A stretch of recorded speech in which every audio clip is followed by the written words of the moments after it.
So Shandy and I are getting ready to head out to the Dragon Ball pop-up tour, just waiting for our ride, our friends Greg and Jessica, to come pick us up. As you can see, we clearly have very natural screen presence. It's the third stop, and are you excited? I'm ready. Are you nervous? Yeah. Me too. We're gonna try to get the Genkidamatsuri edition of the Super Saiyajin Son Goku action figure.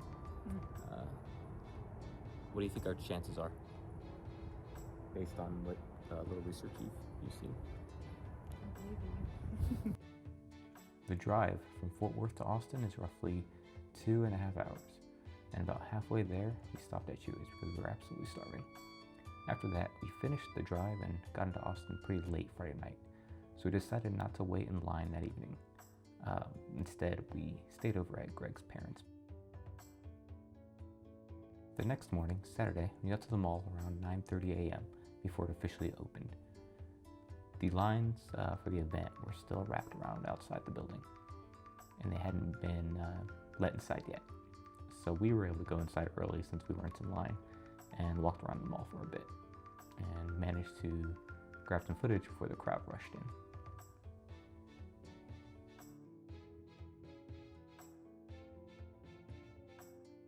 There it is, the Genkidamatsuri edition Super Saiyajin Son Goku figure.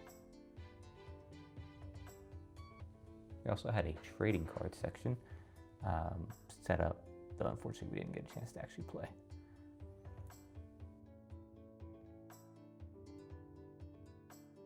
At that point, a lot of the stores in the mall weren't open yet, so we figured we'd grab some coffee and regroup. So, to recap where we were at so far, we didn't wait in line Friday night, because it was too long. The mall opens tomorrow at 12 p.m., so we might try again. We got Jessica and Greg here with us, who Greg has kindly taxied us around. We ended up finding a spot inside Nordstrom called E-Bar Artisan Coffee, which instantly reminded us of the early 2000s when people were putting an E in front of everything. Pretty sure it just stands for espresso bar, but still, very nostalgic.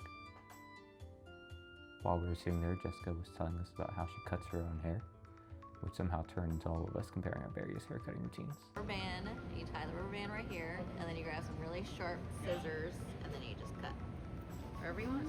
Jacob cuts my hair once a month. I recut my bangs a lot, but I have to have bangs to recut them. I have to have a frame. But if they get to here, I'm not gonna. But if they're still like here, I'm like, yeah, I wait for years to cut in between cuts, and then it's like, well, I'm just gonna shave it off anyway, anybody can do that. After coffee, it was finally time to head to the event. The retail line had started moving, so people were beginning to filter in. Right outside the entrance, near GameStop, they had a photo spot with the Kinto-un cloud.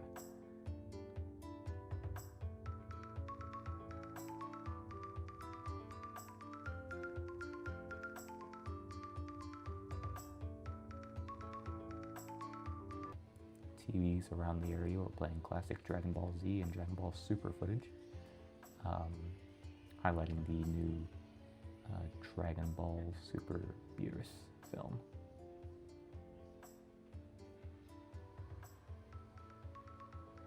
And big posters featuring characters like Beerus and the Galactic Patrol.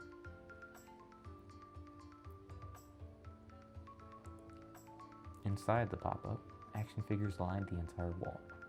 There are displays for Bandai collectibles plus free brochures you could grab, including the first chapter of Dragon Ball and Dragon Ball Super, along with a catalog of all the figures they were selling.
purposely walked through to this place. I had to explain the scenes multiple times, because somehow none of them have ever actually watched Dragon Ball. So I'm over here explaining why there's a pig standing in front of a dragon, what the ghosts are, and why all of this makes perfect sense in context.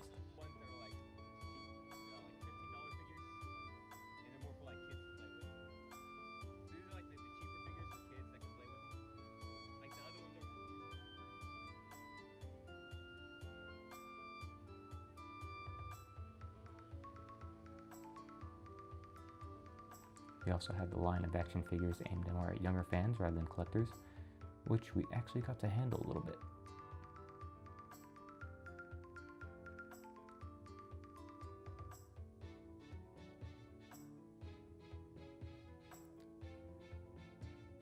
I've seen them at Walmart a lot, but I never really picked these up before, so that was pretty fun.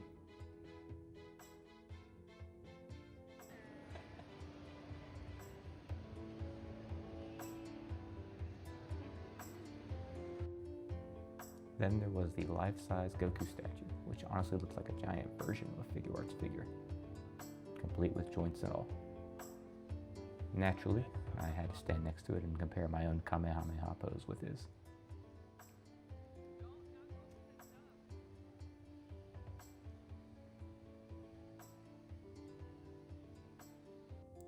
Greg and I also jumped in to play Dragon Ball Sparking Zero for a bit, which was awesome to try it out the event, even though I had already played this game many times and was quite ahead of Greg in skill there.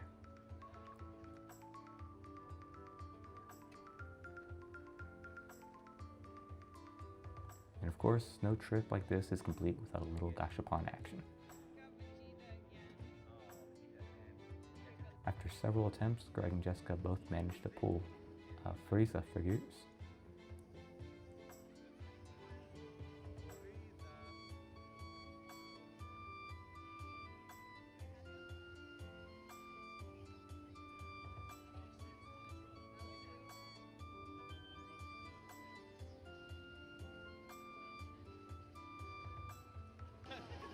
Y'all both got free stuff. I need more money.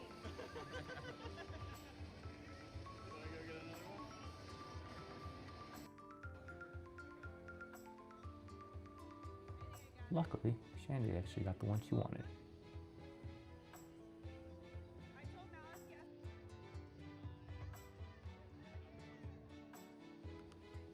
With that, we wrapped up our time at the Dragon Ball pop-up tour and said goodbye to Austin.